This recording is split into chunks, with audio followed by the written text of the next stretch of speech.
Hi everyone and welcome. I'm down here in my basement, and this section of my basement is what I refer to as my wormery because it's down here that I compost with worms in these trays that you see here on this shelf, as well as in this system over here, this bag, although currently it's not in service, but the majority of my composting occurs in these trays over here. And if you've been a regular on my channel, then you'll know I've got a little bit of an organizational pattern here where I keep the oldest stuff that's been around the longest up on the top left, and then I create a sort of a zigzag pattern down to the newest stuff. And down here is a bin that I started as recently as yesterday. So if you start tracking back, you get to the next oldest bin and then the next oldest bin, all the way up to the oldest bin over here. But on the oldest bin, you can see that I've got this unusual label here. The label is upside down. And even over here, you've got two trays that don't even have labels. So here is where you finally get to a label that's right side up that you can read. And that's because this is an active bin. This is actually my oldest active bin. These bins over here are bins that are simply storing castings.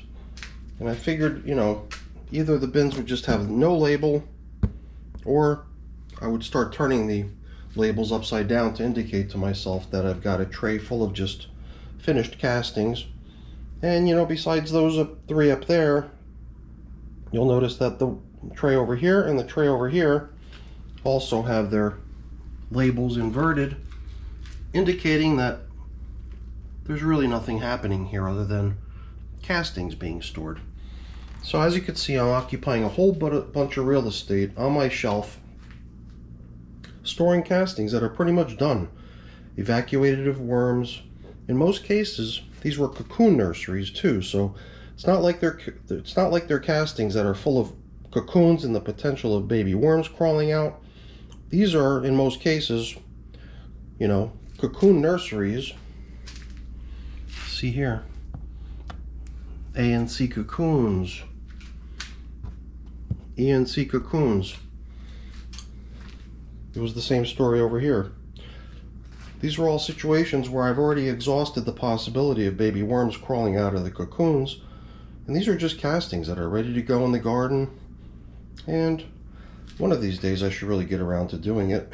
And if you want to get a sense of how long it's been, the one that I most recently ended is the one that you see down here. That was 24 days ago. And as you start working your way back over here, this one ended 53 days ago. This is an active bin. Once you get over to these have been done for 59 days, and so on and so forth. So yeah, in some cases you're talking 2 months that these trays have just been sitting here with castings in them, pretty much taking up space that I could be using for active composting. And in a way, you could see I'm already tapped out of space. And even worse than that are these two buckets, which also store finished castings. And in the case of these, I couldn't even really tell you how long they've been sitting here with finished castings in them.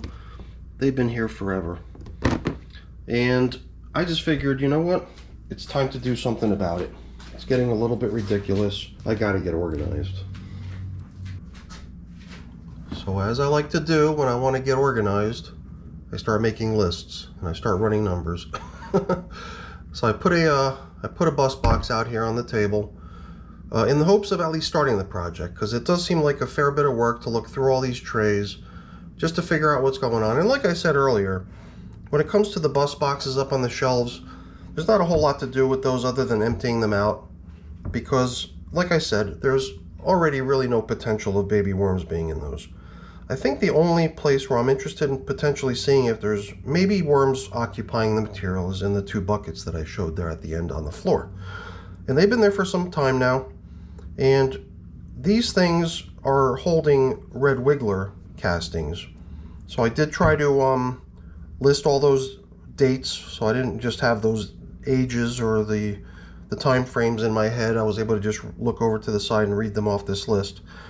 And I also listed up all the different types of worms that had produced those boxes of castings too, as well as indicating which ones were cocoon nurseries. There were a couple exceptions But these red wiggler castings here, after sitting down there in those buckets for so long, I really don't know what to expect, but it would be reasonable to expect that there might be some worms living in there, because those are pretty good sized boxes. They've been, you know, covered up in a way that allows for a little bit of airflow, but not too much. So the material on the top might be dry, but I would think once you pick away at the top, you're gonna get to some pretty nice moist castings that might have some worms in them. So, you know, it's kind of a weird idea to think about trying to round up worms out of a bunch of old castings like that. But if you're a regular on my channel, you'll know that I recently pretty much lost all my red wigglers, and I have been very interested in somehow trying to recoup my original population one way or another.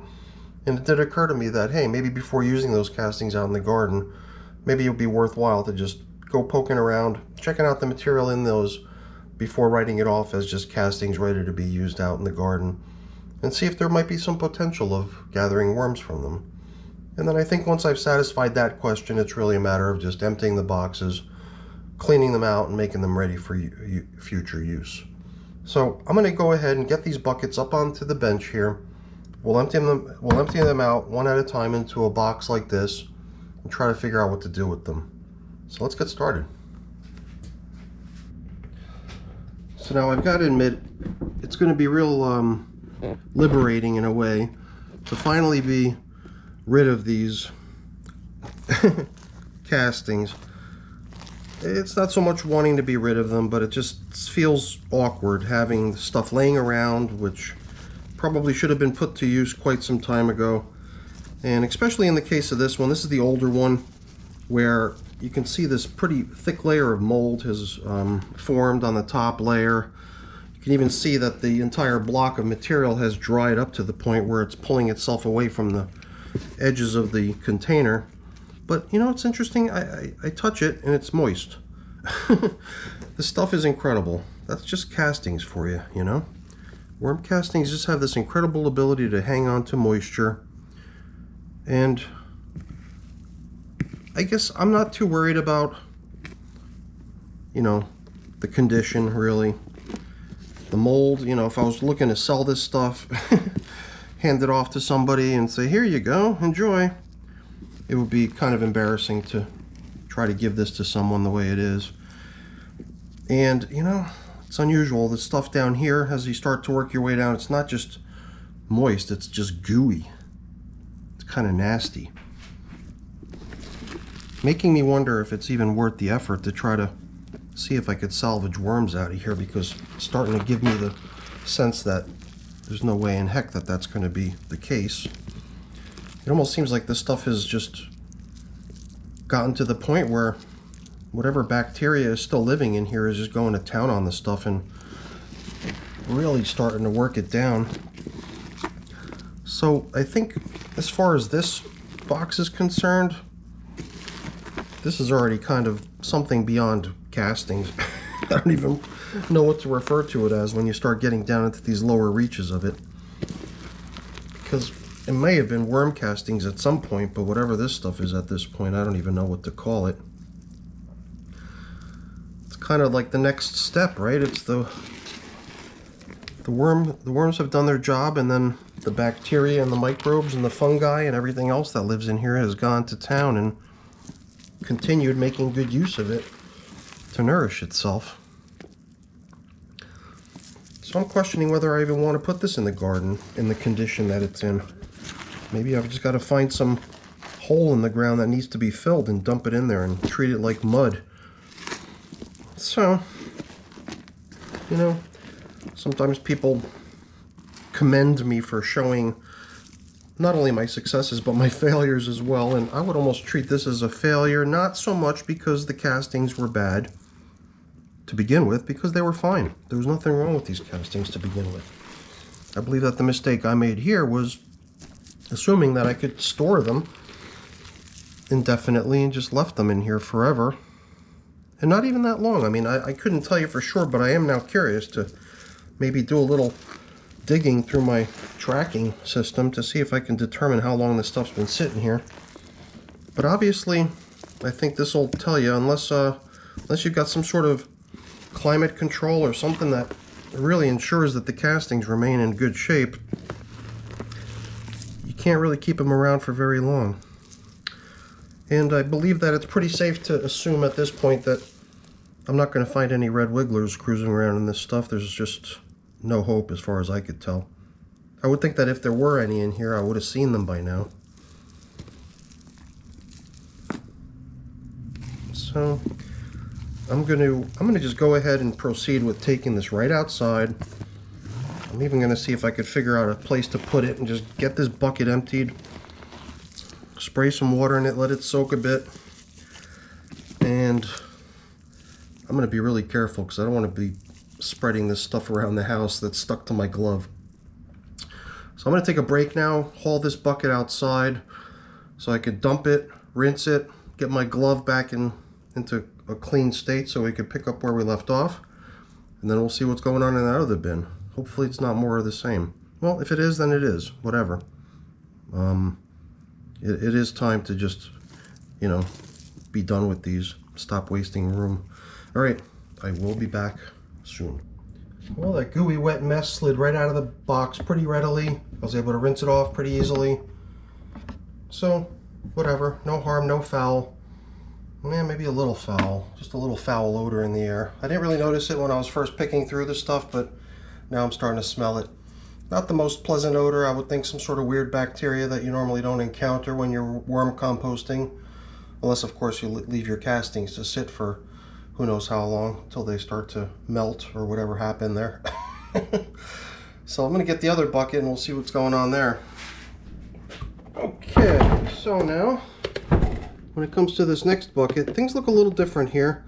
Now I must admit, when I would look over at that other bucket sitting on the floor for the longest time, I did notice through the plastic on the sides, it did seem like there was clear signs of fungal growth or whatever going on. And here too, you could see a little difference. Stuff down here looks a little different from what's up here.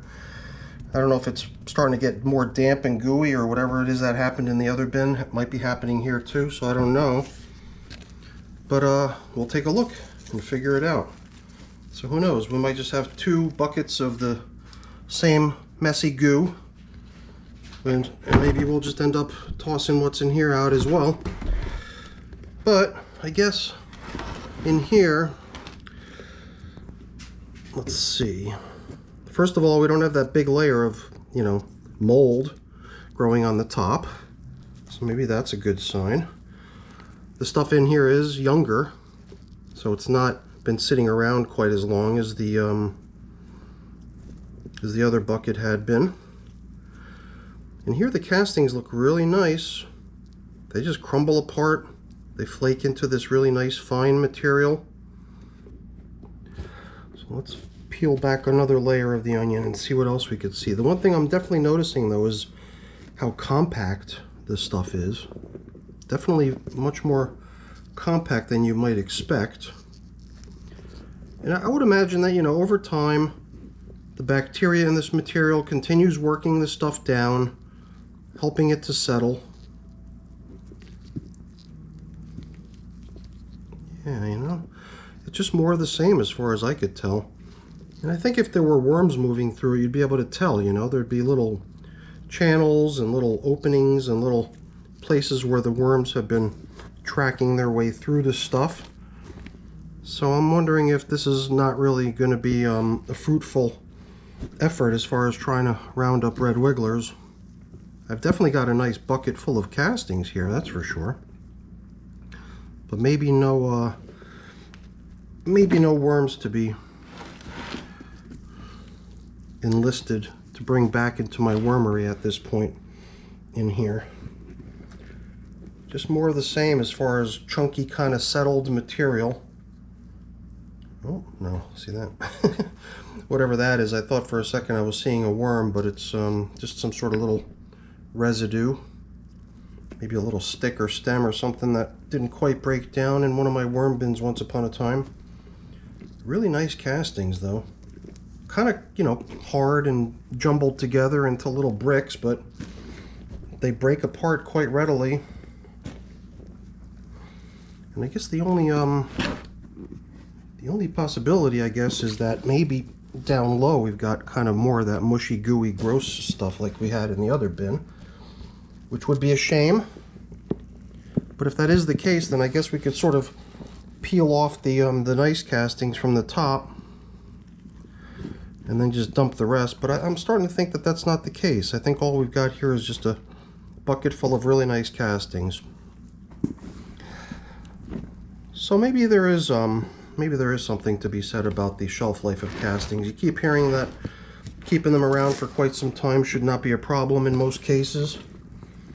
And maybe just in that other bin, things went awry, some sort of mold got a foothold in that material and started to grow and take over in there, and ended up sort of dissolving the castings into that disgusting goo. But here we've just got a nice bucket full of beautiful fine castings, but no worms to be recruited, to be brought back to service in here. Perhaps there were once upon a time, but maybe their food supply just eventually dwindled down to such that nothing remained for them to sustain themselves, and they just might have stopped breeding and decided that, hey, this is no place to raise a family.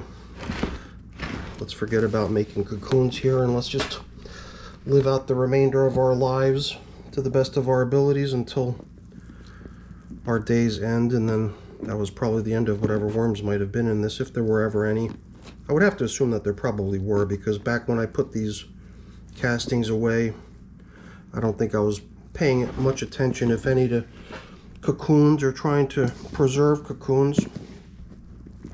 But you know what? I've got this bus box here, and I am curious to see what's happening at the bottom of this bucket. So it would be nice to be able to say that I emptied both of my storage buckets out and inspected the castings in both. So why don't I just do that? That was really the intention here anyway, right? So I'm just going to start pouring out the castings that we've already inspected. And I guess if I encounter any disgusting material at the bottom of this bucket that's not worthy of preserving, I'll stop pouring. Oh, but I think we're just seeing more of the same, just really nice fine castings, a little bit packed together, but pretty readily breaks apart. It's all got really nice moisture content to it as well. This is stuff that I would be perfectly satisfied giving to somebody or putting into my own garden. Really nice stuff. And you know, I'm just peeking into the bucket a little bit just to make sure I don't end up pouring a bunch of really gross goo out on top of these nice castings. So I'm just cautiously working my way to the bottom of the bucket, but we're almost there already. And it's just more of the same as far as I could tell. Let me just do a quick little probe down into what's sitting at the bottom of this bucket so we can get a sense of what it is.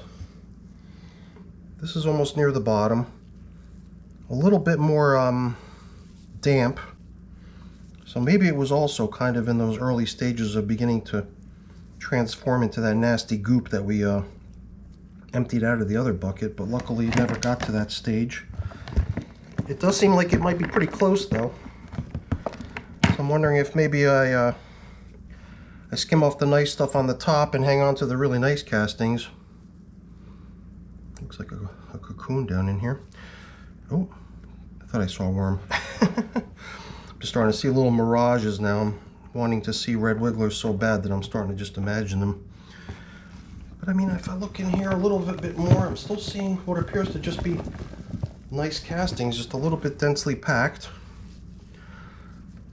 Kind of like the stuff that I see sometimes when people empty their very, very old worm bags.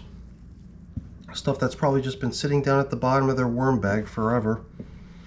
When they finally get around to opening up the hatch at the bottom, stuff similar to this comes pouring out.